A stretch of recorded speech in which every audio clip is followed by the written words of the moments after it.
PL SQL procedure language, structured query language. ఇక్కడ మనం చూస్తే సింపుల్‌గా ప్రోగ్రామింగ్ లాంగ్వేజ్ ఐడియా ఉన్న వాళ్ళకు కొంచెం ఐడియా ఉంటుంది. ఈ క్వెరీస్ అంటే ఏంటి? మనము ఇఫ్ ఎల్స్ కండిషన్స్‌ని ఎలా రాస్తాము? కండిషన్స్‌ని ఎలా పాస్ చేస్తాము అని వాళ్ళకి ఐడియా ఉంటుంది. సో, ఇక్కడ వన్ బై వన్ నేను సింపుల్‌గా ఎక్స్‌ప్లెయిన్ చేస్తాను. సెట్ సర్వర్ అవుట్‌పుట్ ఆన్ ఇది బేసిక్. దీన్ని ఎగ్జిక్యూట్ చేసిన తర్వాత ఇక్కడ నేను ఏం ఆపరేషన్స్ పర్ఫామ్ చేస్తున్నాను అంటే ఫస్ట్ నెంబర్ అంటే ఇది వేరియబుల్. నెక్స్ట్ ఇది నెంబర్ డేటా టైపు. వాల్యూ నేను 10 అని నేను అసైన్ చేస్తున్నాను. Next number 2 number data type 20 అనే వాల్యూని నేను అసైన్ చేస్తున్నాను. సింపుల్‌గా ఇక్కడ సమ్మింగ్ ఆఫ్ 2 నంబర్స్ అంటే నేను 2 నంబర్స్‌ని నేను యాడ్ చేస్తున్నాను.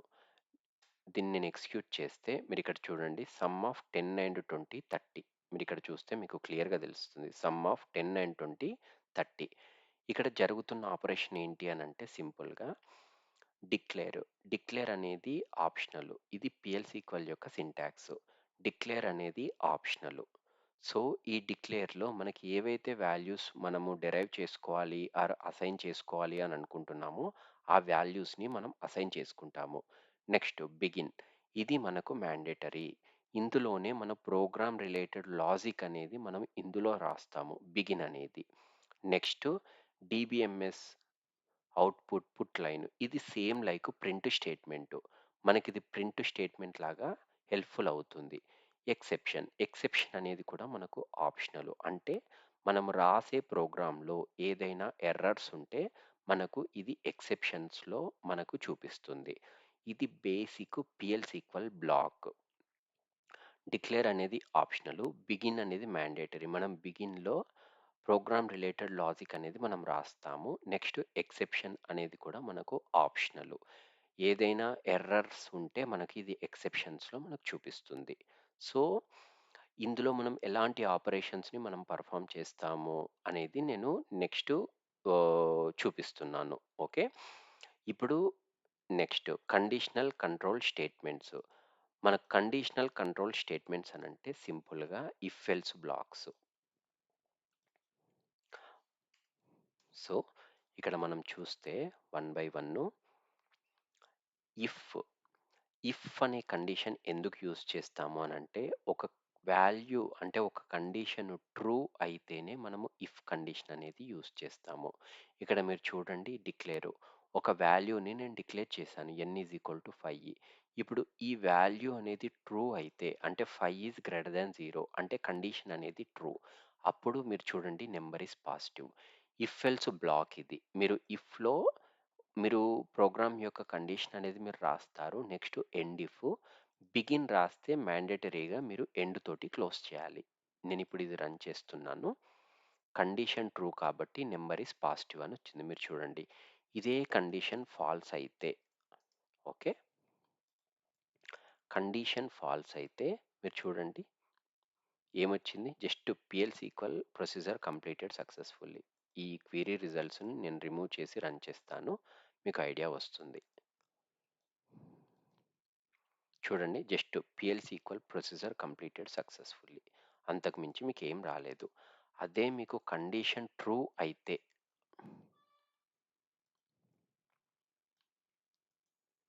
అవుట్‌పుట్ ఏమొచ్చింది చూడండి. Number is positive. అంటే ఇఫ్ అనేది అంటే ఇఫ్ బ్లాక్ ఏం చేస్తుంది? ఓన్లీ కండిషన్ ట్రూ అయితే మాత్రమే ఎగ్జిక్యూట్ చేస్తుంది. కండిషన్ ఫాల్స్ అయితే, రాంగ్ అయితే ఇఫ్ బ్లాక్ అనేది ఎగ్జిక్యూట్ అవ్వదు. మరి అప్పుడు కూడా ఎగ్జిక్యూట్ అవ్వాలి కదా! మనకు రాంగ్ అయినా కూడా రిజల్ట్ చూయించాలి కదా! అలాంటప్పుడు ఏం చేస్తామనంటే ఇఫ్, ఎల్స్ అనేది యూజ్ చేస్తాము. ఇఫ్ కండిషన్‌లో ఏమవుతుంది అనేది మీరు ఆల్రెడీ చూసారు. అది ట్రూ అయితే ఇఫ్ కండిషన్ ఎగ్జిక్యూట్ అవుతుంది. ఫాల్స్ అయితే ఎల్స్ కండిషన్ ఎగ్జిక్యూట్ అవుతుంది. మీరిక్కడ చూస్తే సింపుల్‌గా దీన్ని రన్ చేస్తున్నాను. ఈ వాల్యూ అనేది నెగెటివ్. మీరు ఆల్రెడీ ట్రూ కండిషన్ చూసారు. మనం టెస్ట్ చేస్తాము. Not a positive number. ఇక్కడ మీరు చూస్తే మనం అసైన్ చేసిన వాల్యూ అనేది నెగెటివ్ వాల్యూ. సో, ఈ కండిషన్ అనేది రాంగ్. సో, ఎల్స్ బ్లాక్ అనేది మనకి ఎగ్జిక్యూట్ అయింది. చూసారా? Not a positive number. ఇది if else block. Next nested if else అంటే ఒక్క ఇఫ్ ఎల్స్‌లో మనం మళ్ళీ ఇఫ్ ఎల్స్ కండిషన్స్‌ని రాస్తే దాన్ని నెస్టెడ్ ఇఫ్ ఎల్స్ అని అంటారు.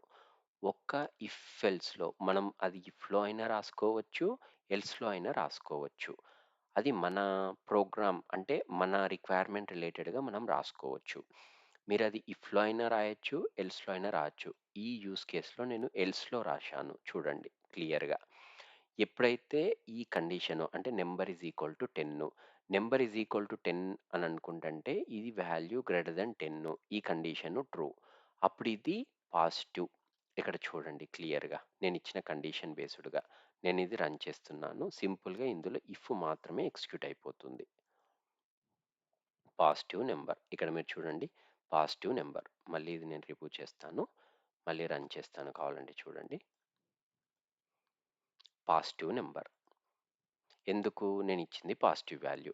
అదే నేను నెగెటివ్ వాల్యూ ఇస్తే, ఇక్కడ మళ్ళీ ఇక్కడికొచ్చి చెక్ చేసుకుంటుంది. అది లెస్ దెన్ 10 మళ్ళీ అది ఈక్వల్ టు 0 సో, ఇక్కడ మీరు చూడండి కండిషన్ వైస్‌గా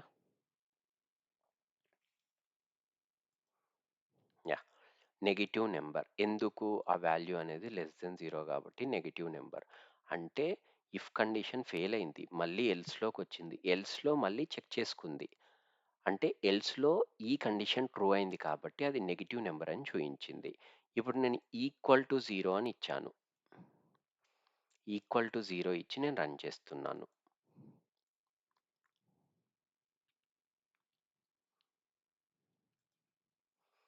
నంబర్ ఈజ్ 0. సో, ఇక్కడ మీరు చూడండి ప్రతి ఒక్క యూజ్ కేస్‌ని నేను కవర్ చేశాను. ఇది nested if else.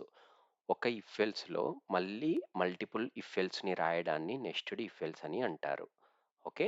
Next else if ladder. Else if లాడర్‌లో ఏం చేస్తున్నాం? ఒక కండిషను ట్రూ. మళ్ళీ అడిషనల్‌గా ఆ కండిషన్‌ని గ్రౌండ్ లెవెల్‌గా మనము చెక్ చేయటానికి ఎల్స్ ఇఫ్ లాడర్‌ని మనం యూజ్ చేస్తాము. ఇక్కడ ఎగ్జాంపుల్ చూడండి. ఒక స్టూడెంట్ యొక్క మార్క్స్ అనేటివి 75. ఒక స్టూడెంట్‌కొచ్చిన మార్క్స్ బేస్డ్‌గా తను మళ్ళీ ఏ గ్రేడా? బి గ్రేడా? సి గ్రేడా? అనేది మనం ఇక్కడ చెక్ చేస్తున్నాము. ఇక్కడ నేను 75 ఇచ్చాను కాబట్టి, ఇక్కడ కండిషన్ అనేది చూడండి. అంటే నాకు అవుట్‌పుట్ అనేది గ్రేడ్ బి అనొస్తది. నేనిప్పుడు ఇది రన్ చేస్తే. నేనిది రన్ చేస్తే గ్రేడ్ బి అనొచ్చింది చూసారా? అలా కాకుండా ఇప్పుడు నేను ఏదైనా 0 అన్నట్టు నేనిచ్చాననుకోండి, మీరు చూడండి డిఫాల్ట్‌గా ఈ కండిషన్స్ అన్నీ కాకుండా ఎల్స్ గ్రేడ్ ఫెయిల్ అనేది చూపిస్తుంది సింపుల్‌గా. మీరిక్కడ చూస్తే తెలుస్తుంది. యాహ్! Grade fail. ఎందుకు? నేను 0 అని ఇచ్చాను గాబట్టి. ఇది ఎల్స్ ఇఫ్ లాడరు. ఓకే.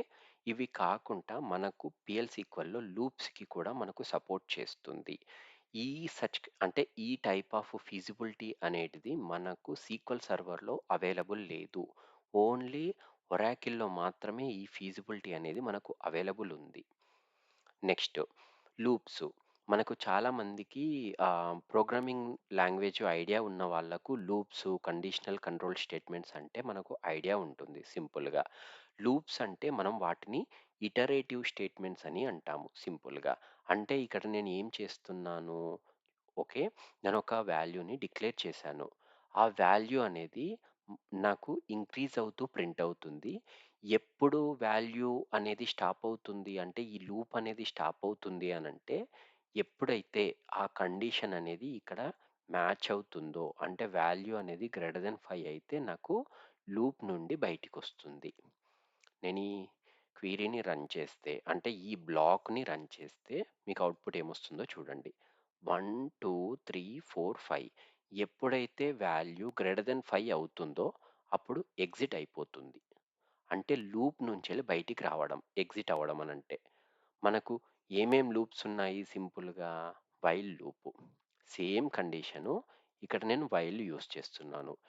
ఇది less than or equal to 5 వరకు మాత్రమే ఈ లూప్ అనేది వర్క్ అవుతుంది.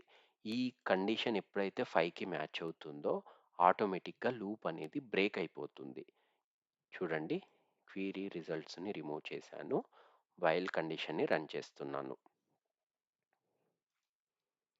1, 2, 3, 4, 5 ఎప్పుడైతే 5 వరకు అంటే ఈక్వల్ టు 5 కండిషన్ మ్యాచ్ అవుతుందో, అప్పటి వరకు లూప్ అనేది యాక్టివ్‌లో ఉంటుంది. నెక్స్ట్ కండిషన్ మ్యాచ్ అయిన తర్వాత లూప్ అనేది ఎగ్జిట్ అయిపోతుంది ఆటోమేటిక్‌గా. ఇది while condition. Next for loop. This is the simplest loop. Okay. మీరిక్కడ చూస్తే యాహ్! సీ ఇక్కడ కూడా ఫర్ ఐ ఇన్ 1-5 అంటే నేను 1-5 వరకు వాల్యూస్‌ని నేను ప్రింట్ చేయాలి సింపుల్‌గా. ఏవైతే వాల్యూస్ నేను ఇక్కడ ఇచ్చానో ఆ వాల్యూస్ ఇక్కడ ప్రింట్ అయ్యాయి సింపుల్‌గా. చూడండి, నేను ఇక్కడ 10 ఇస్తే 10 వరకు ప్రింట్ అవుతాయి. చూడండి, 10 ఇస్తే 10 వరకు ప్రింట్ అవుతాయి. నెక్స్ట్ ఎగ్జిట్ అండ్ కంటిన్యూ అనేటి లూప్స్‌లో చాలా ఇంపార్టెంట్. మనం ఎప్పుడు ఎగ్జిట్ యూజ్ చేయాలి, ఎప్పుడు కంటిన్యూ యూజ్ చేయాలి అనేటిది అది డిపెండింగ్ ఆన్ రిక్వైర్మెంట్. బట్ ఇక్కడ ఎగ్జిట్ అనేది ఏం చేస్తుంది, కంటిన్యూ అనేది ఏం చేస్తుంది అనేది నేనిప్పుడు ఎక్స్‌ప్లెయిన్ చేస్తాను. క్వెరీ యొక్క అవుట్‌పుట్ అనేది రిమూవ్ చేద్దాము. Next begin. ఓకే. నేనిక్కడ రన్ చేస్తాను. ఎక్స్‌ప్లెయిన్ చేస్తాను. ఇక్కడ నేను ఏం యూజ్ చేశాను, ఎగ్జిట్ అనే వర్డ్‌ని నేను యూజ్ చేశాను. ఎప్పుడైతే నాకు కండిషన్ అనేది మ్యాచ్ అవుతుందో ఆటోమేటిక్‌గా లూప్ నుంచెళ్ళి బయటికొచ్చేసాను. చూడండి, ప్రీవియస్‌గా మీరు చూసారు 1-10 అనంటే మనకు అప్ టు 1 నుంచెళ్ళి 10 వరకు వాల్యూస్ అనేటివి ప్రింట్ అవుతాయి. ఎప్పుడైతే కండిషన్ ఈక్వల్ టు 6 దగ్గర మ్యాచ్ అయిందో అంటే 5 వరకు print, exiting I is equal to 6 అంటే ఐ వాల్యూ అనేది 6 దగ్గర నేను కంప్లీట్‌గా లూప్ నుంచెళ్ళి బయటికొచ్చేసాను చూడండి. ఇది ఎగ్జిట్. నెక్స్ట్ కంటిన్యూ ఏం చేస్తుంది? చూడండి, ఈ క్వెరీ నేను రన్ చేస్తాను.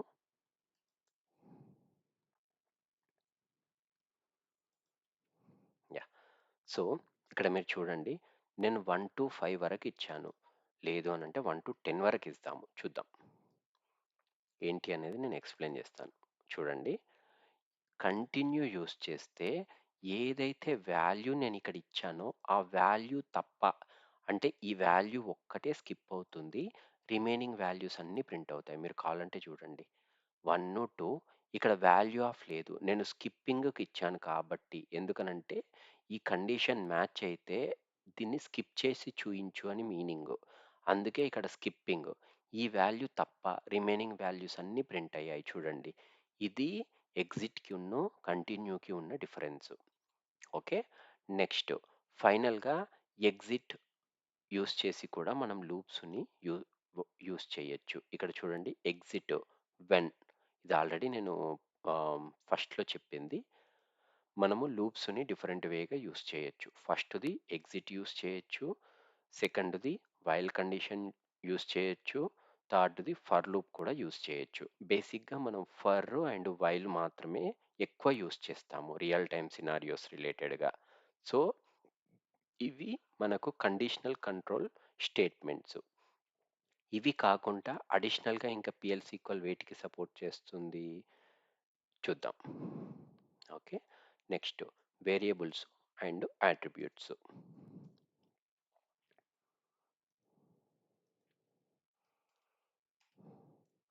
అసలు వేరియబుల్ అంటే ఏంది? అట్రిబ్యూట్ అంటే ఏంది? అనేది ఫస్ట్ నేను ఎక్స్‌ప్లెయిన్ చేస్తాను. ఓకే. సో, ఇది PL SQL basic block statement అనేది మీరు ఆల్రెడీ చూసారు. ఈ వీటిని మనం వేరియబుల్స్ అని అంటాము. అంటే వాల్యూని నేను ఇక్కడ డిక్లేర్ చేస్తున్నాను కాబట్టి ఇవి వేరియబుల్స్. ఇప్పుడు నేను ఇది రన్ చేస్తే మీరు ఆల్రెడీ రిజల్ట్ చూసారు. అంటే సమ్మింగ్ ఆఫ్ 2 నంబర్స్ ఏమవుతుంది అనేది ఇక్కడ మీరు ఆల్రెడీ చూసారు. ఓకే. ఇప్పుడు ఈ క్వెరీలో select employee name, salary, department number from employee table. నేను 7369 యొక్క ఎంప్లాయీ యొక్క ఇన్ఫర్మేషన్ అనేది నేను ఎంప్లాయీ టేబుల్ నుంచెల్లి నేను తీసుకున్నాను. ఇందులో ఎప్పుడైతే నేను వాల్యూస్ అనేటిది నేను అసైన్ చేస్తానో వాటిని మనం వేరియబుల్స్ అని అంటాం. ఇక్కడ మీరు చూడండి. ఈ క్వెరీ రన్ చేసినప్పుడు సేమ్ క్వెరీ 7369 ఇక్కడ బిగిన్‌లో నేను ప్రోగ్రామ్ లాజిక్ అనేది నేను ప్రింట్ చేస్తున్నాను. డిక్లేరు ఓకే. ఇక్కడ ఏం జరుగుతుంది? Select employee name, salary, department వీటిని నేనొక వేరియబుల్ లోపలికి అసైన్ చేస్తున్నాను. ఇక్కడ మీరు చూడండి ఇంటూ అని నేను క్వెరీలో మెన్షన్ చేశాను. అంటే ఈ ఎంప్లాయీ నేము నాకు ఈ వేరియబుల్ ఎంప్లాయీ నేమ్‌లోకి సాలరీ అనేది వేరియబుల్ సాలరీ, డిపార్ట్మెంట్ నంబర్ అనేది వేరియబుల్ డిపార్ట్మెంట్ నంబరు. వీటిని నేను ఆల్రెడీ డిక్లేర్ చేశాను. ఎంప్లాయీ నేమ్ అనేది వార్‌క్యారు, సాలరీ అనేది నంబరు, డిపార్ట్మెంట్ నంబర్ అనేది నంబరు. నేనిది రన్ చేస్తున్నాను. ఎప్పుడైతే ఇది నేను రన్ చేశానో name Smith, salary 800, department number 20. Same value నేను ఇది సెలెక్ట్ క్వెరీ రన్ చేస్తే ఏదైతే వాల్యూ వస్తుందో సేమ్ వాల్యూ నాకు ఈ క్వెరీ రన్ చేయడం వల్ల వచ్చింది. బట్ ఇక్కడ నేను యూజ్ చేసింది వేరియబుల్ డిక్లరేషన్ మెథడ్. అంటే నేను వేరియబుల్స్‌ని అండ్ వాటి యొక్క డేటా టైప్స్‌ని ముందే డిక్లేర్ చేసి నేను ప్రింట్ చేయడం. ఇది వేరియబుల్ డిక్లరేషన్. ఇది కాకుండా నాకు ఆల్రెడీ ఈ టేబుల్‌లో ఏదైతే డేటా ఉందో ఆ డేటా టైప్‌తో సహా నాకు రావాలి. అలాంటప్పుడు నేను అట్రిబ్యూట్ డిక్లరేషన్‌ని నేను యూజ్ చేస్తాను. మనకు 2 టైప్స్ ఆఫ్ అట్రిబ్యూట్ డిక్లరేషన్స్ ఉన్నాయి. ఫస్ట్ వన్ ఏంటి అని అనుకుంటంటే ఇది పర్సెంటేజ్ టైపు. సెకండ్ వన్ ఏంటి అని అనుకుంటంటే పర్సెంటేజ్ రో టైపు. ఓకే. ఈ పర్సెంటేజ్ టైపు, పర్సెంటేజ్ రో టైపు అడ్వాంటేజు ఏంటి అంటే ఎందుకు యూజ్ చేస్తామని అనుకుంటంటే, ఇప్పుడు నాకు ఎంప్లాయీ టేబుల్‌లో ఎంప్లాయీ నేమ్‌కి ఏదైతే డేటా టైప్ ఉందో, ఆ డేటా టైపు నాకు ఈ వేరియబుల్‌కి రావాలి. అంటే డైనమికల్‌గా నేను ఈ పర్సెంటేజ్ టైప్ అట్రిబ్యూట్‌ని యూజ్ చేసి ఎంప్లాయీ టేబుల్‌లో ఏదైతే డేటా టైప్ ఉంటుందో, ఆ డేటా టైపు ఇక్కడ నేను అసైన్ చేస్తున్నాను. ఇలా స్టాటిక్‌గా కాకుండా. అంటే వార్‌క్యారు, నంబరు ఇలా కాకుండా ఎగ్జిస్టింగ్ టేబుల్ నుంచెలే నేను డెరైవ్ చేసుకుంటున్నాను. రిమైనింగ్ క్వెరీ మొత్తం సేమ్ ఉంటుంది. ఓన్లీ ఇక్కడ డిక్లరేషన్ స్టేట్‌మెంట్ మాత్రమే చేంజ్ అవుతుంది. ఇక్కడ మీరు చూస్తే. ఓన్లీ డిక్లరేషన్ స్టేట్‌మెంట్ మాత్రమే చేంజ్ అవుతుంది. నేనిప్పుడు ఇది రన్ చేస్తే సేమ్ రిజల్ట్ స్మిత్ 820. నేను రన్ చేసి చూపిస్తాను చూడండి. చూడండి స్మిత్ 820. ఓకే. ఇది నార్మల్‌గా పర్సెంటేజ్ టైపు అట్రిబ్యూట్ డిక్లరేషన్. ఇది కాకుండా మనకు రో టైప్ ఉంటుంది. అంటే రో టైప్ ఏం చేస్తుంది? కంప్లీట్ టేబుల్‌లో ఎంత డేటా టైప్ ఉంటుందో, ఆ కంప్లీట్ డేటా టైపు ఈ సింగిల్ వేరియబుల్‌కి అలైన్ అవుతుంది. మనం ప్రింట్ చేసేటప్పుడు ఆ వేరియబుల్ అలాంగ్ విత్ ఆ రిఫరెన్స్ నేము. టేబుల్‌లో ఏం నేమ్ యూజ్ చేస్తామో సేమ్ నేము ఇక్కడ మీరు యూజ్ చేయాలి ప్రింట్ చేయడానికి. సో, ఈ క్వెరీ కూడా నేను రన్ చేస్తాను. చూడండి స్మిత్ సాలరీ 200. నేను రిమూవ్ చేసి రన్ చేస్తాను కావాలంటే. మీరు చూడండి స్మిత్ సాలరీ 800, డిపార్ట్మెంట్ 20. సో, ఇవి వేరియబుల్ అండ్ అట్రిబ్యూట్ డిక్లరేషన్స్. ఇది ఎక్సెప్ట్ ఇది ఓన్లీ ఆర్కిల్ పిఎల్‌సి కొల్లో మాత్రమే ఉంది ఈ ఫెసిలిటీ అనేటిది. ఓకే. నెక్స్ట్ ఇవి కాకుండా మనకు కర్సర్సు, ట్రిగ్గర్సు, ఫంక్షన్సు, ప్రొసీజర్సు అండ్ ప్యాకేజెసు అవి కూడా ఉంటాయి. ఇవన్నీ కూడా ఆబ్జెక్ట్స్. అంటే మనం ఎక్కడ కూడా ఇప్పటి వరకు ఎలాంటి ఆబ్జెక్ట్స్‌ని మనము పిఎల్‌సి కొల్లో క్రియేట్ చేయలేదు. ఓకే. ఫర్దర్‌గా ఎలాంటి ఆబ్జెక్ట్స్‌ని మనం క్రియేట్ చేయొచ్చు అనేటివి నేను చూపిస్తాను మీకు చూడండి. ఓకే. వేరియబుల్స్ అండ్ అట్రిబ్యూట్స్ అనేటివి కంప్లీట్ అయిపోయాయి. నెక్స్ట్ ఫర్దర్‌గా మనకు functions and packages. Okay. So,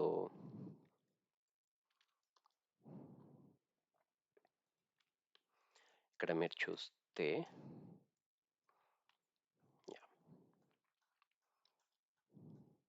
yes. So, ఈ క్వెరీ మనకేం జేస్తుంది? సింపుల్‌గా select employee number, employee name, salary. ఇది నేను సాలరీకి అడిషనల్‌గా 500ని నేను యాడ్ చేశాను. Total salary.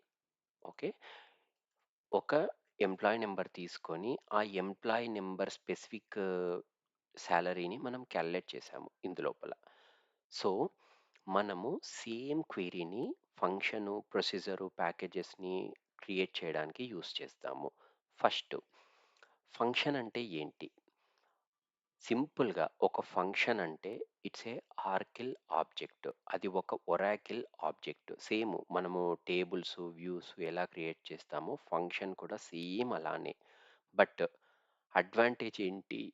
ఫంక్షన్ యూజ్ చేయడం వల్ల ఒక స్పెసిఫిక్ టాస్క్స్‌ని క్రియేట్ చేయడానికి ఆర్ ఒక స్పెసిఫిక్ టాస్క్‌ని ఎగ్జిక్యూట్ చేయడానికి మనము ఫంక్షన్స్‌ని యూజ్ చేస్తాము. అంటే ఎస్పెషల్‌గా ఒక ఫంక్షన్ అనేది ఇప్పుడు గెట్‌డేట్ అనేది ఒక ఫంక్షను.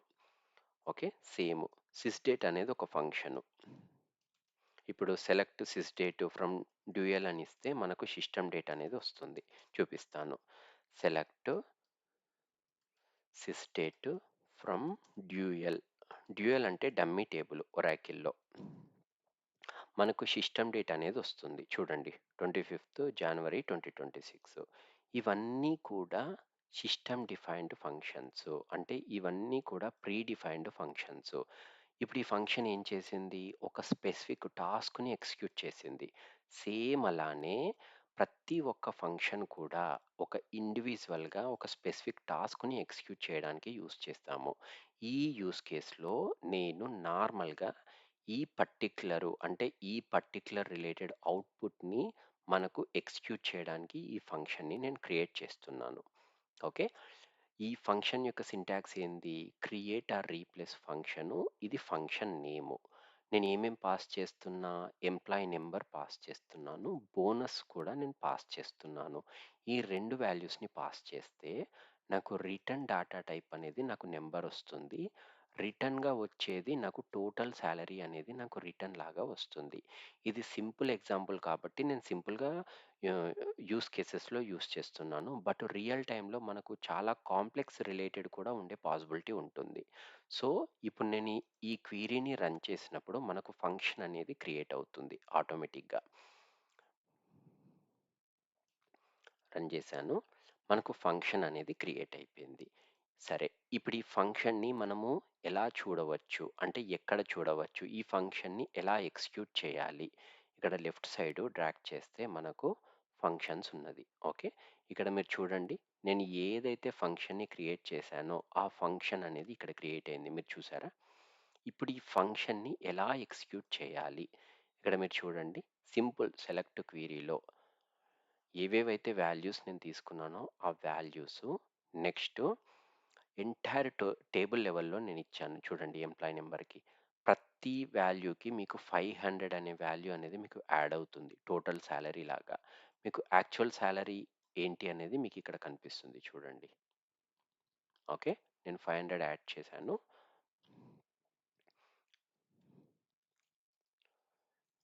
యాజ్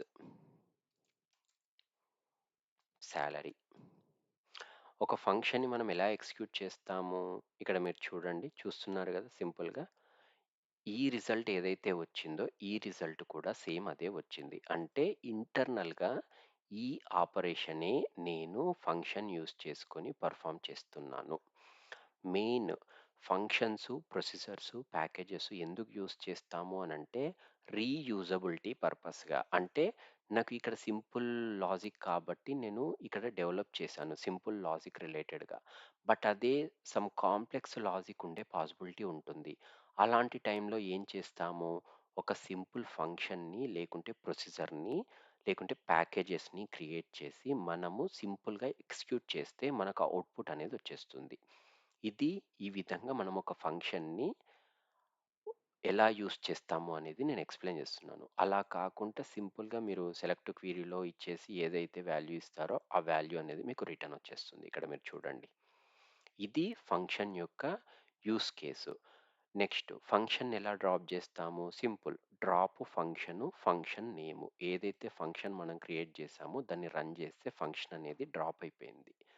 సింపుల్‌గా. ఇక్కడ మనము రిఫ్రెష్ చేసిన తర్వాత ఇక్కడ మీరు చూడండి ఫంక్షన్ అనేది లేదు. డ్రాప్ అయిపోయింది. Next procedure. Functions, procedures 2 same. మనము ఏదైనా స్పెసిఫిక్ టాస్క్స్‌ని మనము ఎగ్జిక్యూట్ చేయడానికి మనం యూజ్ చేస్తాము functions and procedures. Main difference ఏంటి అనంటే మనకు ఫంక్షన్స్‌కి రిటర్న్ టైప్ అనేది ఉంటుంది. బట్ ప్రొసీజర్స్‌కి మనకు రిటర్న్ టైప్ అనేది ఉండదు. సేమ్ ఆపరేషన్స్ ఇక్కడ పెర్ఫార్మ్ చేస్తున్నాము. Okay. Create or replace procedure name, అక్కడ ఎంప్లాయీ ఐడి, బోనసు, ఇక్కడ సాలరీ. ఈ సాలరీ అనేది నేను అవుట్ లాగా తీసుకున్నాను చూడండి. In, out. ఇక్కడ ఫంక్షన్స్‌లో మనకు రిటర్న్ అనేది నంబరు. అంటే మనకిది అవుట్‌పుట్. రిటర్న్ అనంటే డిఫాల్ట్‌గా అవుట్‌పుట్ అని మీనింగ్ మనకిక్కడ. ఏ వాల్యూ నేను రిటర్న్ చేయాలి. బట్ ఇక్కడ మనకు ప్రొసీజర్‌లో ఆ ఫీచర్ అనేది ఉండదు. అందుకే నేను అవుట్ అనే వేరియబుల్ అనేది తీసుకున్నాను చూడండి. ఇవి ఇన్‌పుట్ వేరియబుల్సు. అవుట్ అనేది అవుట్‌పుట్ వేరియబుల్. ఓకే. లాజిక్ అనేది సేమ్. నేను అక్కడ ఏదైతే లాజిక్ యూజ్ చేశానో సేమ్ లాజిక్ ఇక్కడ యూజ్ చేశాను. ఇప్పుడు ఇది రన్ చేస్తే ప్రొసీజర్ అనేది మనకు క్రియేట్ అయ్యింది సక్సెస్‌ఫుల్‌గా. ఓకే. నెక్స్ట్ ఈ ప్రొసీజర్‌ని ఎలా రన్ చేయాలి? సేమ్. మనము 2 వేస్‌గా మనం ప్రొసీజర్‌ని రన్ చేయవచ్చు. ఒకటి బిగిన్‌లో యూజ్ చేసి, రెండోది సింపుల్‌గా ఈఎక్స్ఈసీ యూజ్ చేసి. ఇప్పుడు ఈఎక్స్ఈసీ యూజ్ చేసి నేను రన్ చేస్తాను చూడండి. ఎగ్జిక్యూట్ మెథడ్ యూజ్ చేస్తే చూడండి 5500. అంటే నేను ఏదైతే వాల్యూ 7839 ఎంప్లాయీ నెంబర్ 7839కి అవుట్పుట్ ఎంత వచ్చింది చూడండి. 5500 టోటల్ సాలరీ. ఇక్కడ కూడా మీరు చూస్తే నేను ఎగ్జిక్యూట్ యూజ్ చేసి రన్ చేశాను కాబట్టి అవుట్పుట్ అనేది 5500 వచ్చింది. ఓకే. ఇది ఎగ్జిక్యూట్ యూజ్ చేసి. ఎగ్జిక్యూట్ కాకుండా నార్మల్‌గా బిగిన్ యూజ్ చేసి రన్ చేసినా కూడా మీకు సేమ్ అవుట్‌పుట్ వస్తుంది. 5500. ఓకే. మనము బేసిక్‌గా స్టోర్డ్ ప్రొసీజర్స్‌ని, ఫంక్షన్స్‌ని ఒక స్పెసిఫిక్ టాస్క్‌ని ఎగ్జిక్యూట్ చేయడానికి యూజ్ చేస్తాము. ఇప్పుడు ఈ ప్రొసీజర్స్ ఎక్కడ మనము విజిబుల్ చేయగలము ఒరాకిల్‌లో అంటే ఇక్కడ మీరు చూస్తే ప్రొసీజరు దీన్ని ఎక్స్‌పాండ్ చేస్తే ఏదైతే మీరు ప్రొసీజర్ క్రియేట్ చేశారో ఆ ప్రొసీజర్ మీకు ఇక్కడ కనిపిస్తుంది చూడండి. ఓకే. ఈ ప్రొసీజర్‌ని ఎలా డ్రాప్ చేయాలి? సింపుల్. డ్రాప్ ప్రొసీజర్ నేము. ఇక్కడ మీరు చూస్తే రన్ చేస్తే ప్రొసీజర్ అనేది డ్రాప్ అవుతుంది. ఓకే. ఇక్కడ సింపుల్‌గా నేను రిఫ్రెష్ చేస్తే ప్రొసీజర్ అనేది డ్రాప్ అయిపోయింది. పర్మనెంట్‌గా రిమూవ్ అయిపోయింది. ఇవి ఫంక్షన్స్ అండ్ ప్రొసీజర్స్. ఇవి కాకుండా మనకు ప్యాకేజెస్ కూడా ఉంటాయి ఒరాకిల్‌లో. ప్యాకేజెస్ అంటే ఏంటి అనంటే సింపుల్‌గా ప్యాకేజ్ కూడా ఒరాకిల్ ఆబ్జెక్టే. మనకు group of functions and procedures and executable tasks ఏవైతే ఉంటాయో వాటన్నిటిని ఒకే ప్లేస్‌లో మనము రాసుకోవచ్చు. దాన్ని మనం ప్యాకేజ్ అని అంటాము. ఇక్కడ నేను సింపుల్ ఎగ్జాంపుల్‌గా ఇంతకుముందు ఏవైతే యూజ్ కేసెస్ తీసుకున్నానో అవే యూజ్ కేస్ మీద నేను ప్యాకేజ్ అనేది నేను క్రియేట్ చేశాను. ఇక్కడ మీరు చూడండి. క్రియేట్ ఆర్ రీప్లేస్ ప్యాకేజ్ ఇది ప్యాకేజ్ నేము. ఈ ప్యాకేజ్ నేమ్‌లో నేను అడిషనల్‌గా మళ్ళీ ఒక ఫంక్షన్‌ని క్రియేట్ చేశాను. ఒక ప్రొసీజర్‌ని క్రియేట్ చేశాను. ఓకే. ఇక్కడ మీరు చూడండి క్లియర్‌గా. ఇది మనకు ప్యాకేజ్‌లో 2 ఆబ్జెక్ట్స్ అనేటివి ఉంటాయి మెయిన్‌గా. First package declaration. ఈ ప్యాకేజ్ డిక్లరేషన్‌లో ఓన్లీ ప్యాకేజెస్‌ని మనం డిక్లేర్ చేస్తాము. అంటే ఈ ప్యాకేజ్‌లో మనం ఎన్ని ఆబ్జెక్ట్స్‌ని యూజ్ చేస్తున్నాము. అది ఫంక్షన్ అయినా కావచ్చు, ప్రొసీజర్ అయినా కావచ్చు, వ్యూ అయినా కావచ్చు, ఏదైనా కావచ్చు. మనం ఇందులో ఓన్లీ డిక్లరేషన్ మాత్రమే చేస్తాము. ఇక్కడ చూడండి. యాహ్! ఎండ్ ఏదైతే ప్యాకేజ్ నేమ్ నేనిచ్చానో సేమ్ ప్యాకేజ్ నేమ్ నేనిక్కడ ఇచ్చాను. So, package declaration. ఇది ఇప్పుడు నేను రన్ చేస్తే ప్యాకేజ్ డిక్లరేషన్ అనేది క్రియేట్ అయిపోయింది. నెక్స్ట్ ప్యాకేజ్ డిక్లరేషన్ అయిపోయిన తర్వాత ప్యాకేజ్ బాడీ అంటే సో, ద కంప్లీట్ లాజిక్ ఏదైతే ఉంటుందో ఆ లాజిక్‌ని నేను ప్యాకేజ్ బాడీ లోపల నేను రాసుకుంటాను. ఇక్కడ మీరు చూడండి. సేమ్ ఏదైతే ఇక్కడ ఉందో ఫంక్షను, అదే ఫంక్షన్ ఇది ఇక్కడ కాపీ పేస్ట్ చేసుకొని, రిమైనింగ్ బిగిన్‌లో లాజిక్ అనేది నేను రాసుకుంటాను. ఇది ప్యాకేజ్ డిక్లరేషను. సేమ్ ఇక్కడ ప్రొసీజర్ ఏదైతే ఉందో, ఆ ప్రొసీజర్ రిలేటెడ్ డిక్లరేషను ఇక్కడొస్తుంది. నెక్స్ట్ ఆ ప్రొసీజర్ రిలేటెడ్ బాడీ అనేది ఇక్కడొస్తుంది. నేనిప్పుడు ఇది రన్ చేస్తే ఓకే. ప్యాకేజ్ బాడీ కూడా మనకు క్రియేట్ అయిపోతుంది ఆటోమేటిక్‌గా. యెస్. ఇప్పుడు నేనిది రన్ చేస్తే ప్యాకేజ్ బాడీ కూడా మనకు సక్సెస్‌ఫుల్‌గా క్రియేట్ అయిపోయింది. ఇప్పుడు నేను ఎలా ఎగ్జిక్యూట్ చేయాలి? ఇప్పటివరకు నేను ఒక స్టోర్ ప్రొసీజర్‌ని ఎగ్జిక్యూట్ చేశాను. ఒక ఫంక్షన్‌ని ఎగ్జిక్యూట్ చేశాను. ఇప్పుడు నేనొక ప్యాకేజ్‌ని క్రియేట్ చేశాను. ఆ ప్యాకేజ్‌ని నేను ఎలా ఎగ్జిక్యూట్ చేయాలి? ఇప్పుడు ఈ ప్యాకేజ్‌లో నాకు 2 ఆబ్జెక్ట్స్ ఉన్నాయి. ఫస్ట్‌ది ఫంక్షన్ ఉంది. నెక్స్ట్‌ది స్టోర్ ప్రొసీజర్ ఉంది. ఈ రెండింటిని నేను ఎలా ఎగ్జిక్యూట్ చేయాలి? సింపుల్‌గా ఇది ఫంక్షన్ ఎగ్జిక్యూషను. సేమ్ సెలెక్ట్ క్వెరీలోనే ఏదైతే ప్యాకేజ్ నేమ్ నేను డిక్లేర్ చేశానో, ఆ ప్యాకేజ్ నేము డాట్ ఆ స్పెసిఫిక్ ఫంక్షన్ నేము. అంతే. ప్యాకేజ్ నేము డాట్ స్పెసిఫిక్ ఫంక్షన్ నేము. ఏవైతే వాల్యూస్ ఉన్నాయో ఆ వాల్యూస్‌ని నేను పాస్ చేస్తే సరిపోతుంది. చూడండి సింపుల్‌గా 5500. ఇంతకుముందు గూడా మీరు చూసారు గదా! 5500 ఆ టేబుల్‌లో డైరెక్ట్ రన్ చేసినా గూడా వచ్చేది 5500. ఒకే ఎగ్జాంపుల్ తోటి నేను అన్ని ఆబ్జెక్ట్స్‌ని క్రియేట్ చేస్తున్నాను. ఇది ప్యాకేజ్ ఎగ్జిక్యూషను. సేమ్ మనకు ప్రొసీజర్‌ని ఎలా ఎగ్జిక్యూట్ చేస్తాము? సేమ్ ప్యాకేజు డాట్ ఆ ప్రొసీజర్ నేము రన్ చేస్తే 5500 చూడండి సేమ్. అలా కాకుండా ఎగ్జిక్యూట్ కాకుండా బిగిన్‌ని యూజ్ చేసి కూడా మనము ప్రింట్ చేయొచ్చు. ఇక్కడ కూడా same as it is copy paste చేసుకొని బిగిన్ సేమ్ రన్ చేస్తే టోటల్ సాలరీ 5500. ఇది కంప్లీట్‌గా ఒక ప్యాకేజ్‌ని, స్టోర్ ప్రొసీజర్స్‌ని అండ్ ఫంక్షన్స్‌ని ఎలా డిక్లేర్ చేస్తారు అని. ఇది ఎక్కడ చూస్తాము అనంటే, ఇక్కడ మీరు దీన్ని ఎక్స్‌పాండ్ చేస్తే సాలరీ పీకేజీ చూడండి. Salary package. Same function. ఎలా రిమూవ్ చేయాలి? Drop package name. ఇది రన్ చేస్తే ఆటోమేటిక్‌గా ప్యాకేజ్ అనేది మనకు డ్రాప్ అయింది. చూసారా? ఇప్పుడు నేను ఇది రిఫ్రెష్ చేస్తే ప్యాకేజ్ అనేది లేదు ఇక్కడ. చూసారు గదా! అంటే ఇందులో మనం ఫంక్షన్స్ చూసాము, ప్రొసీజర్స్ చూసాము అండ్ ప్యాకేజెస్ చూసాము. వాటిని ఎలా డ్రాప్ చేయొచ్చు అనేది గూడా మనం చూసాము. ఓకే. నెక్స్ట్ ఒరాకిల్ ఆబ్జెక్ట్స్‌లో మనకు కర్సర్స్ అండ్ ట్రిగ్గర్స్ ఉంటాయి. సో, కర్సర్స్ అంటే ఏంటి చూద్దాము. సో, ఇవి cursors.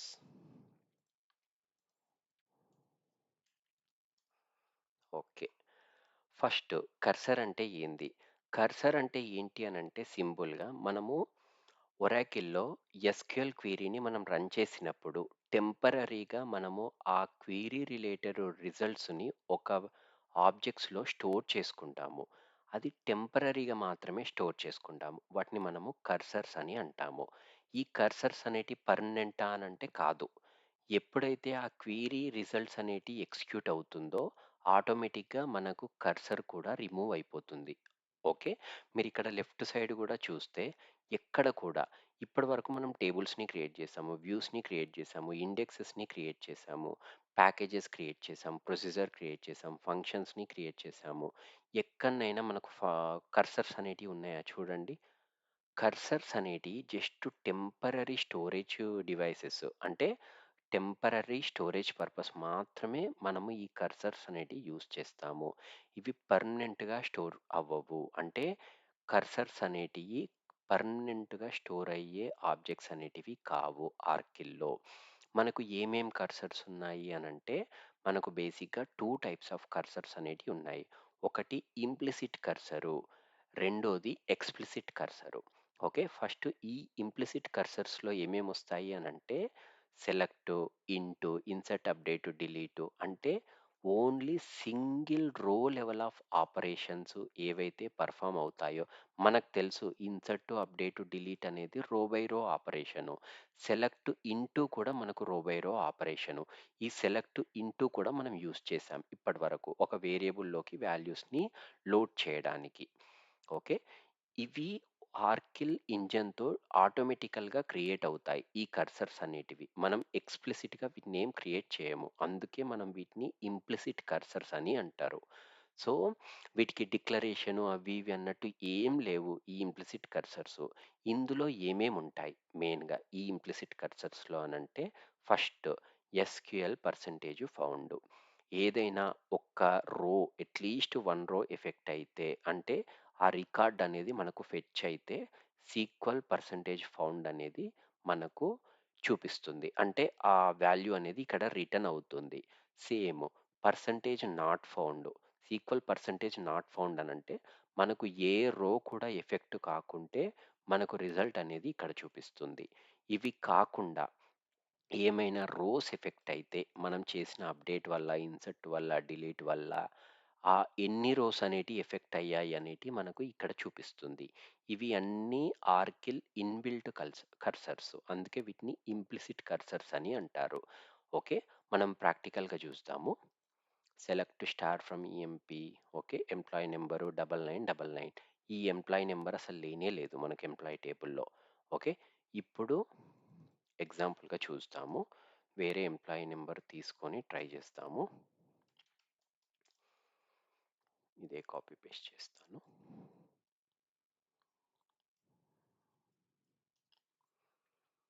Seven three six nine.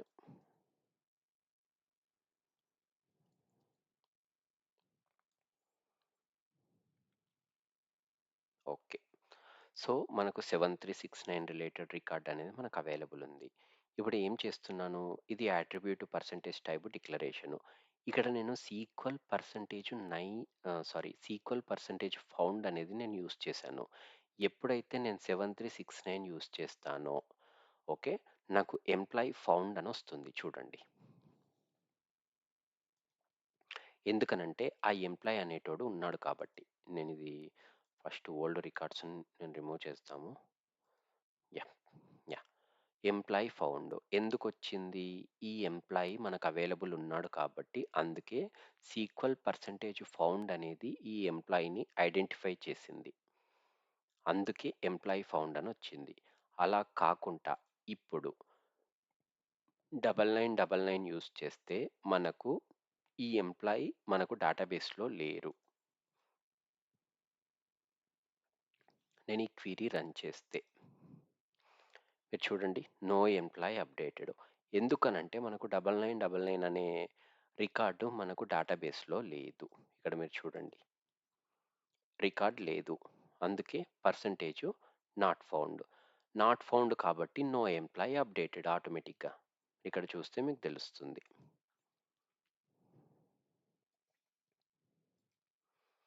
No employee updated. ఇవి కాకుండా ఏమైనా రికార్డ్స్ ఇంపాక్ట్ అయితే పర్సంటేజు రో కౌంట్ అనేది మనకు చూపిస్తుంది. ఇక్కడ మనకు తెలుసు 9999 మనకు అసలు రికార్డే లేదు. ఇప్పుడు నేను అప్డేట్ చేయడానికి ట్రై చేసినా కూడా అసలు రో కౌంట్ అనేది మనకు చూయించదు. ఎందుకు? ఆ రికార్డ్ లేదు కాబట్టి. Rows affected 0. అలా కాకుండా ఏదైనా పర్టిక్యులర్ డిపార్ట్మెంట్ నెంబరు 10, 12 అన్నట్టు నేను ఇచ్చాననుకోండి. ఆ రిలేటెడ్ రోస్ ఎన్ని ఎఫెక్ట్ అవుతాయో ఆ కౌంట్ అనేది నాకు ఇక్కడ చూపిస్తుంది. ఇది పర్సెంటేజ్ రో కౌంట్‌లో. ఫర్ ఎగ్జాంపుల్ డిపార్ట్మెంట్ నెంబర్ 10 మనకున్నది. నేనిప్పుడు ఇది రన్ చేస్తే ఆ డిపార్ట్మెంట్ 10 అనేది నాకు డిలీట్ అయిపోతుంది. ఎన్ని? 3 రికార్డ్స్ డిలీట్ అయిపోయాయి కాబట్టి నాకు ఇక్కడ రో కౌంట్ అనేది 3 అనేది చూపిస్తుంది. ఇవన్నీ ఇంప్లిసిట్ కర్సర్స్. ఇవి కాకుండా మనము ఓన్‌గా క్రియేట్ చేసే కర్సర్స్‌ని అంటే ఒక డెవలపర్ ఓన్‌గా క్రియేట్ చేసే కర్సర్స్‌ని ఎక్స్‌ప్లిసిట్ కర్సర్స్ అని అంటారు. సో, ఎస్పెషల్‌గా ఈ ఎక్స్‌ప్లిసిట్ కర్సర్స్‌కి ఒక సింటాక్స్ అనేది ఉంటుంది. అది ఏం సింటాక్స్ అనంటే బేసిక్‌గా ఓపెను, ఫెచ్చు, క్లోజు ఈ ఫార్మాట్ అనేది మనం ఫాలో అవ్వాలి. ఇక్కడ నేను ఏం చేస్తున్నాననుకుంటంటే, ఇక్కడ ఈ క్వెరీ రన్ చేస్తే మీకు ఐడియా వస్తుంది. ఫస్ట్ ఈ ఈ కర్సర్ అనేది ఏం చేస్తుంది అనంటే, ఎంప్లాయీ యొక్క మాక్సిమం సాలరీ మనం ఇక్కడ కాలిక్యులేట్ చేస్తున్నాం. ఈ క్వెరీ మీకు ఆల్రెడీ ఐడియా ఉంది. ఎంప్లాయీ యొక్క మాక్సిమం సాలరీని నేనిక్కడ ఫెచ్ చేస్తున్నాను పర్టిక్యులర్‌గా. ఇక్కడ ఎందుకు 2 డిపార్ట్మెంట్సే కనిపిస్తున్నాయి. థర్డ్ డిపార్ట్మెంట్ లేదు అనంటే, నేను ఇప్పుడే కదా డిపార్ట్మెంట్ 10 అనేది నేను రిమూవ్ చేశాను కాబట్టి. డిపార్ట్మెంట్ 10 అనేది ఇక్కడ డిలీట్ అయిపోయింది. సో, ఇక్కడ మనకు ఓన్లీ 2 డిపార్ట్మెంట్స్ రిలేటెడ్ సాలరీ మాత్రమే ఉంది. ఇక్కడ కర్సర్‌ని మనం ఎలా డిక్లేర్ చేస్తాము అనంటే సింపుల్. ఇది కర్సర్ డిక్లరేషను.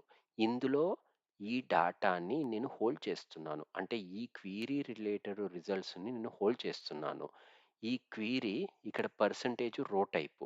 ఒక రెక్ అనే ఒక వేరియబుల్‌కి నేను అసైన్ చేసి, లూపింగ్ యూజ్ చేసి వాటిని నేను ప్రింట్ చేస్తున్నాను. ఆ వాల్యూస్ అనేటివి. ఫైనల్‌గా కర్సర్ అనేది ఓపెన్‌లో ఉందనుకోండి. ఆ కర్సర్‌ని మనము క్లోజ్ చేస్తాము ఫైనల్‌గా. సో, నేనిప్పుడు ఈ క్వెరీని నేను రన్ చేస్తే మనకు అవుట్‌పుట్ అనేది ఈ వాల్యూస్ అనేటిది ఫర్ లూప్‌లో ప్రింట్ అవుతాయి. చూడండి. ఈ రీసెర్చ్ 3000 సేల్స్ అనేది 2850 ఈ వాల్యూస్ అనేటియి ఇదిగోండి. రీసెర్చ్ 3000 సేల్స్ అనేటిది 2850 లాగా ప్రింట్ అవుతాయి. ఇవి మనకు కర్సర్స్‌ని యూజ్ చేసి ప్రింట్ చేయడము. ఇందులో మనకు 2 టైప్స్ ఆఫ్ కర్సర్స్‌ని మనం చూసాము. ఫస్ట్ అనేది ఇంప్లిసిట్ కర్సరు. ఇవి ఒరాకిల్ ఇట్‌సెల్ఫ్ క్రియేట్ చేసే కర్సర్స్‌ని ఇంప్లిసిట్ కర్సర్స్ అని అంటారు. నెక్స్ట్ ఎక్స్‌ప్లిసిట్ కర్సరు ఒక డెవలపరు ఓన్‌గా క్రియేట్ చేసుకునే కర్సర్స్‌ని ఎక్స్‌ప్లిసిట్ కర్సర్స్ అని అంటారు. ఇవి బేసిక్‌గా ఏంటి అనంటే, ఇవి పర్మనెంట్ స్టోరేజ్ ఆబ్జెక్ట్స్ కాదు. టెంపరరీగా మనము మన వర్క్ అరౌండ్ కోసమని మనం క్రియేట్ చేసుకునే ఆబ్జెక్ట్స్. ఎప్పుడైతే మనము కర్సర్‌ని క్లోజ్ చేస్తామో, ఆటోమేటిక్‌గా మనకు కర్సర్‌కి అలొకేట్ అయిన మెమరీ కూడా రిలీజ్ అయిపోతుంది. ఇది బ్యాక్ ఎండ్ కర్సర్స్ యొక్క కాన్సెప్ట్. ఓకే. ఇవి కాకుండా ఫైనల్‌గా మనకున్న కాన్సెప్ట్స్ ఏంటి అని అనుకుంటంటే ట్రిగ్గర్స్. సో ఫస్ట్ ట్రిగ్గర్స్ అంటే ఏంటి? మనం ఎలాంటి యూజ్ కేసెస్‌లో మనము ట్రిగ్గర్స్‌ని యూజ్ చేస్తాము మెయిన్‌గా. ఇప్పుడు ట్రిగ్గర్స్ అనేటివి మనకు ఎందుకు యూజ్ చేస్తాము అనంటే, ఫస్ట్ ట్రిగ్గర్స్ అనేటివి కూడా ఒరాకిల్ ఆబ్జెక్ట్స్. ఎలాంటి యూజ్ కేస్‌లో ట్రిగ్గర్‌ని యూజ్ చేస్తాము అనంటే, ఏదైనా అనాథరైజ్డ్ ట్రాన్సాక్షన్ మనం చేయాలి అని అనుకున్నప్పుడు, ఆటోమేటిక్‌గా మనము రాసిన కండిషన్ బేస్డ్‌గా మనకు ట్రిగ్గర్ అనేది మనకు ఫైర్ అవుతుంది. ఫైర్ అవ్వడం అనంటే ఎగ్జిక్యూట్ అవ్వడము. అంటే మనకు ఆ ఆపరేషను జరిగిన తర్వాతనైనా, లేకుంటే జరగక ముందైనా కూడా మనకు ఇన్ఫర్మేషన్ ఇవ్వడానికి మనము ట్రిగ్గర్స్‌ని క్రియేట్ చేస్తాము. సో, ఇవి ప్రాక్టికల్‌గా మీరు చేస్తుంటే మీకు చు వస్తుంది. ఒకసారి నేను చూపిస్తాను. నేను క్వెరీ రన్ చేస్తే మీకు ఐడియా వస్తుంది. ఇది ట్రిగ్గర్ యొక్క syntax. Create or replace trigger, trigger name. ఏదైతే ట్రిగ్గరు మనం క్రియేట్ చేస్తున్నామో ఆ name, before, after. Next insert, update, delete. అంటే ఇవి DML operations. Data manipulation. Existing టేబుల్‌లో ఉన్న డాటాని మీరు ఏదైనా చేంజ్ చేయడానికి ప్రయత్నిస్తే, చేంజ్ చేయడానికి ట్రై చేస్తే ఆటోమేటిక్‌గా ఈ ట్రిగ్గర్ అనేది ఎగ్జిక్యూట్ అవ్వాలి. అది బిఫోర్ ఎగ్జిక్యూట్ అవ్వాలనా? ఆఫ్టర్ ఎగ్జిక్యూట్ అవ్వాలనా? అనేది మీరు క్రియేట్ చేసే ట్రిగ్గర్ మీద డిపెండ్ అయ్యి ఉంటుంది. అంటే ఈ కండిషన్ అనేది ఎలా అంటే బిఫోర్ ఇన్సర్ట్, ఆఫ్టర్ ఇన్సర్ట్, లేకుంటే బిఫోర్ అప్డేట్, లేకుంటే ఆఫ్టర్ అప్డేట్, లేకుంటే బిఫోర్ డిలీట్, లేకుంటే ఆఫ్టర్ డిలీట్. అలా మీరు రాసుకోవచ్చు కండిషన్‌ని. ఆన్ ఏ టేబుల్ నేము అనేది కూడా మీరు ఇచ్చుకోవచ్చు క్లియర్‌గా. ఫర్ ఈచ్ రో. ఓకే. ఎందుకనంటే ఇవన్నీ కూడా రో లెవెల్ ఆపరేషన్స్ కాబట్టి. ఇక్కడ మీరు కండిషన్ అనేది రాస్తారు. బిగిన్, ఇందులో లాజిక్, ఎక్సెప్షన్ ఏదైనా ఉంటే కూడా మీరు ఎక్సెప్షన్ ఇవ్వచ్చు. ఈ ఎక్సెప్షన్ కూడా నేను ఇక్కడ చూపిస్తాను క్లియర్‌గా. ఓకే. ఇక్కడ ఒక టేబుల్‌ని నేను క్రియేట్ చేశాను. ఎంప్లాయీ టెస్ట్ అనే టేబుల్‌ని నేను క్రియేట్ చేశాను. ఇక్కడ మీరు చూడండి. ఆల్రెడీ ఆ టేబుల్ అనేది అవైలబుల్ ఉంది. ఎంప్లాయీ టెస్ట్ అనే టేబుల్‌లో మనకు ఆల్రెడీ రికార్డ్స్ అనేటియి ఏమున్నాయనేది మీకు చూపిస్తాను చూడండి. యాహ్! ఆల్రెడీ 101 రాజు, సాలరీ నల్లు, డిపార్ట్మెంట్ అనేది 30. ఈ టేబుల్‌లో మనకు ఈ డాటా అనేది ఉంది. ఇప్పుడు నేను ఈచ్ యూజ్ కేస్ టైప్‌గా నేనొక ట్రిగ్గర్‌ని క్రియేట్ చేస్తాను. ఇక్కడ మీరు చూడండి క్రియేట్ ఆర్ రీప్లేస్ ట్రిగ్గరు. ఇది ట్రిగ్గర్ నేము. Before insert. ఇక్కడ మీరు చూడండి before insert on employee test అంటే టేబుల్ నేము. సేమ్ కండిషన్ అంటే బిఫోర్ ఇన్సర్ట్, లేకుంటే ఆఫ్టర్ ఇన్సర్ట్, లేకుంటే before update, after update, before delete, after delete. అలా మనం పాసిబిలిటీ కూడా మనము చూసుకోవచ్చు. ఇక్కడ జస్ట్ శాంపిల్ రిలేటెడ్ పర్పస్‌గా నేను ఒక టేబుల్ క్రియేట్ చేసి దానిపై నేను ఒక ట్రిగ్గర్‌ని క్రియేట్ చేస్తున్నాను. For each row declare. ఇక్కడ నేను కండిషన్‌ని డిక్లేర్ చేస్తున్నాను. Select count of star into row count from employee table where employee number is equal to new employee. ఇప్పుడు ఇన్ కేస్ ఎంప్లాయీ అనేది ఆల్రెడీ ఎగ్జిస్ట్ అయ్యుంటే ఇక్కడ మీరు చూస్తే నేను రన్ చేస్తున్నాను. ఇక్కడ నేను కండిషన్ అనేది నేను రాసుకుంటున్నాను. ఓకే. ఒక వాల్యూ అనేది నేను ఇస్తున్నాను. ఓకే. నాకు ఈ ట్రిగ్గర్ అనేది ఎగ్జిక్యూట్ అయింది సక్సెస్ఫుల్గా. నేనిప్పుడు మనకు ఆల్రెడీ టేబుల్లో ఎవరైతే ఎంప్లాయీ ఉన్నారో చూశారు. ఓకే. 101 అనే ఎంప్లాయీ ఆల్రెడీ మనకు టేబుల్లో ఉన్నాడు. నేను స్ ఇప్పుడు డాటాని ఇన్సర్ట్ చేయడానికి ట్రై చేస్తే యూజర్ ఆల్రెడీ ఎగ్జిస్టింగ్ ఇక్కడ మీరు చూశారు గదా! అంటే నేనేదైనా అనాథరైజ్డ్ అంటే ఆహ్, హ్మ్, ఏదైనా రో లెవెల్ ఆపరేషన్ అనేది నేను పెర్ఫార్మ్ చేయడానికి ట్రై చేస్తే, మనకు ఈ ట్రిగ్గర్స్ అనేటియి ఆటోమేటికల్‌గా ఎగ్జిక్యూట్ అవుతాయి. ఇక్కడ మీరు చూడండి. User already existing. ఇది బిఫోర్ ఇన్సర్ట్ నేను క్రియేట్ చేశాను కాబట్టి, ఇన్సెట్ నన్ను చేయనివ్వడం లేదు. సేమ్, సేమ్ కండిషను నేను ఆఫ్టర్ ఇన్సర్ట్ మీద నేను ట్రై చేస్తున్నాను. ఇక్కడ మీరు రాసే లాజిక్ పైన డిపెండ్ అయ్యి ఉంటుంది ఏదైనా కూడా. ఓకే. వాల్యూ అనేది ఇచ్చాను. Okay. So, user already existing. మనకు యూజర్ అనేది మనకు అలో చేయడం లేదు. ఎందుకు అని అనుకుంటంటే, మనకు ఆల్రెడీ ఎగ్జిస్టింగ్ ఉన్న వాల్యూ కాబట్టి. యాహ్! ఇక్కడ 1 రో ఇన్సర్టెడ్. ఎందుకు అని అనుకుంటంటే, నేను సేమ్ రికార్డ్ ఇవ్వడానికి నేను ట్రై చేయలేదు కాబట్టి. సో, ఇప్పుడు క్వెరీని నేను రన్ చేయడానికి ట్రై చేస్తే 2 రికార్డ్స్ ఉంటాయి. యాహ్! ఎందుకు? నేను ఈ కండిషన్ కాకుండా రన్ చేశాను కాబట్టి. Okay. User value is not allowed. ఎప్పుడైతే నేను ఎంప్లాయీ నంబర్ అనేది 100 ప్లస్ ఇస్తానో, ఇప్పుడు నేను 10 ఇచ్చాను కాబట్టి నాకు అలో చేసింది. ఇప్పుడు నేను 100 అంటే 111 ఇచ్చాను. 111 ఇచ్చి రన్ చేయడానికి ట్రై చేస్తే, so, user value is not allowed. ఎందుకు? ఇక్కడ నేను కండిషన్ ఇచ్చాను. న్యూ ఎంప్లాయీ నంబర్ అనేది గ్రేటర్ దెన్ 100 ఉంటే నాకు అలో చేయొద్దు. అందుకే నేను ప్రీవియస్‌గా 10 ఇచ్చినప్పుడు అలో అయింది. ఓకే. నెక్స్ట్ లాస్ట్‌ది before update, after update. So, before అప్డేట్‌కి నేను చేస్తున్నాను. రన్ చేశాను. యాహ్! ట్రిగ్గర్ అనేది ఎగ్జిక్యూట్ అయింది. నేను ఏదైనా వాల్యూని అప్డేట్ చేయడానికి ట్రై చేస్తే, సెట్ డిపార్ట్మెంట్ నంబర్ 30 అప్డేట్ చేయడానికి ట్రై చేస్తే, updating employee is not allowed from 10 to 30 to 30. నేను అంటే ఇక్కడ నేను వేరే కండిషన్‌ని యూజ్ చేయలేదు. అందు గురించనే డైరెక్ట్‌గా ఇది నన్ను అప్డేట్ చేయడానికి పర్మిషన్స్ లేవు. అంటే ఐ మీన్ నన్ను అప్డేట్ చేయనివ్వట్లేదు. ఎందుకనంటే నేను ట్రిగ్గర్‌ని క్రియేట్ చేశాను కాబట్టి ఆ టేబుల్ పైన. అంటే టేబుల్ లెవెల్‌లో ఎలాంటి ఆపరేషన్‌ని కూడా మీరు పెర్ఫార్మ్ చేయలేరు. మీరిచ్చిన ఈ కండిషన్స్ బేస్డ్‌గా. నెక్స్ట్ లాస్ట్‌ది బిఫోర్ డిలీట్. డిలీట్ యూజ్ కేస్‌కి చూద్దాం మనము. రన్ చేశాను. వాల్యూ ఎంటర్ చేశాను. క్రియేట్ అయ్యింది. నెక్స్ట్ డ్రాప్ చేయడానికి ట్రై చేస్తున్నాను. ఫస్టు ఈ టేబుల్‌లో మనకు 2 రికార్డ్స్ ఉన్నాయి. మనం ఆల్రెడీ చెక్ చేసాము. మళ్ళీ ఒకసారి రన్ చేసి చూపిస్తాను. ఈ టేబుల్‌లో మనకు 2 రికార్డ్స్ ఉన్నాయి. ఇప్పుడు నేను డిలీట్ చేయడానికి ట్రై చేస్తే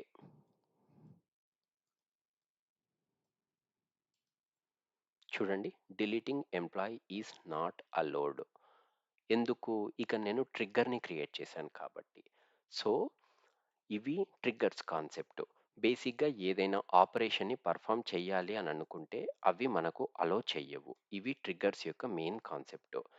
సో, ట్రిగ్గర్స్‌ని మనం ఎక్కడ చూడాలి? అవి ఎక్కడ అవైలబుల్ ఉంటాయి అనంటే సింపుల్‌గా ఎక్స్‌పాండ్ ఇక్కడ మీరు చూస్తే ట్రిగ్గర్స్ వీటిని ఎక్స్‌పాండ్ చేయండి.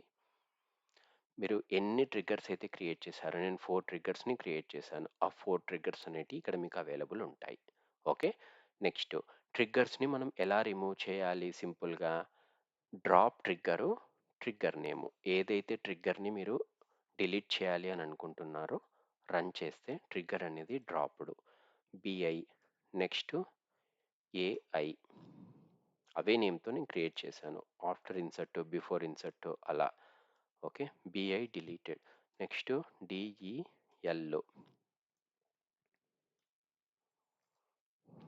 ఓకే.